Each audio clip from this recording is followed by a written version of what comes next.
The defense team for Oscar Pistorius outraged after the release of a bizarre video showing the Blade Runner reenacting the night his girlfriend Riva Steenkamp was shot to death.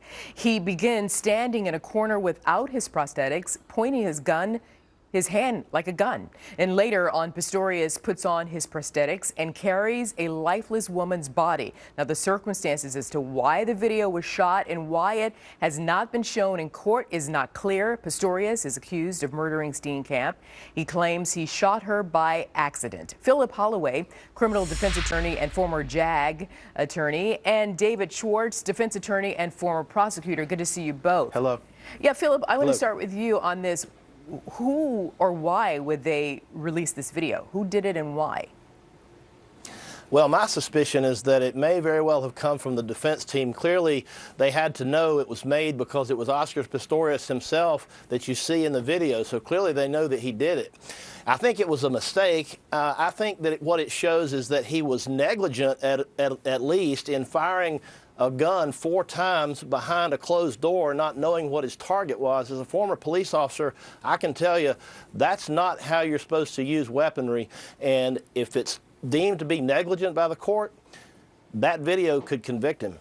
So, David, why do you think they would even so-called leak this, the defense team, even though they're claiming they're outraged? I mean, by the way, this video is going to air Sunday night on an Australian television network. Well, the video is a reenactment. I'm assuming that it was made by the defense team to reenact it to possibly show in court. It seems that they have made a decision not to show the video in court. So the video is not going to convict anyone because the video is not going to be shown in court, at least according to the defense team right now. It seems that maybe somebody that made the video had leaked it, and then therefore that would bring up the civil lawsuit, which is what the defense team is speaking about. Philip, do you buy that? So, you know, perhaps the defense team decided, okay, we're not going to bring this into court, but now this production company has already shot it. They have the rights to it. No. They signed off on it, they being Oscar Pistorius and his team, but you're saying no. Why? I think that this is not genuine outrage by the defense team, because if you look at the overall flavor of the video, it's very favorable to Pistorius, and I think it might be, at a minimum, an effort to sway the court of public opinion in his direction. I was going to ask you that. That's exactly what I was thinking. Go ahead. And if the defense doesn't use it, the prosecution might use it, because I think there's some incriminating things in there.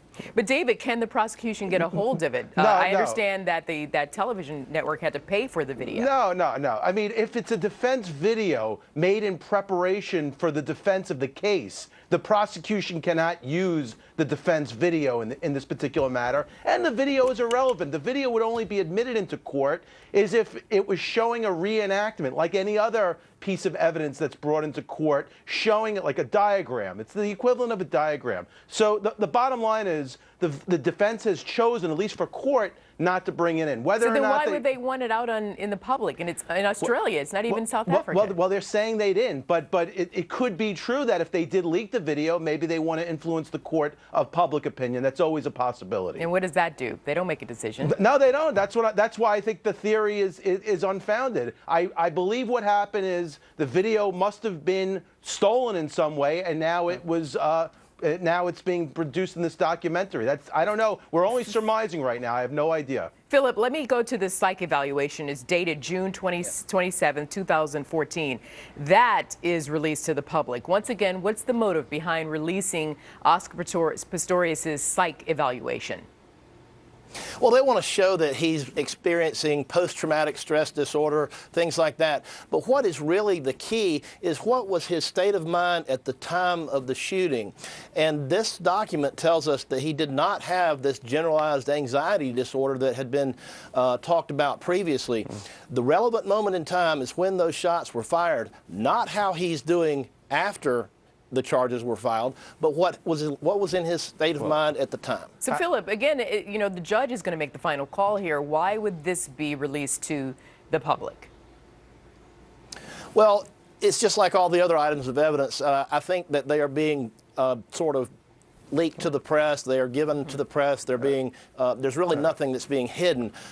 This came out, I think, last week, what the document was going to show. So The motivation behind it, you just have to speculate, but it has to be to influence the court of public opinion. This was a piece of evidence. This was a piece of evidence in the case. General anxiety disorder was brought out through the testimony in the case, and that's why we have the document now. That's the only reason why. It's a defense theory that he suffered from general anxiety disorder. David Schwartz, Philip Holloway, thank you very much for your analysis. Thanks, guys. Thank you. Thank you.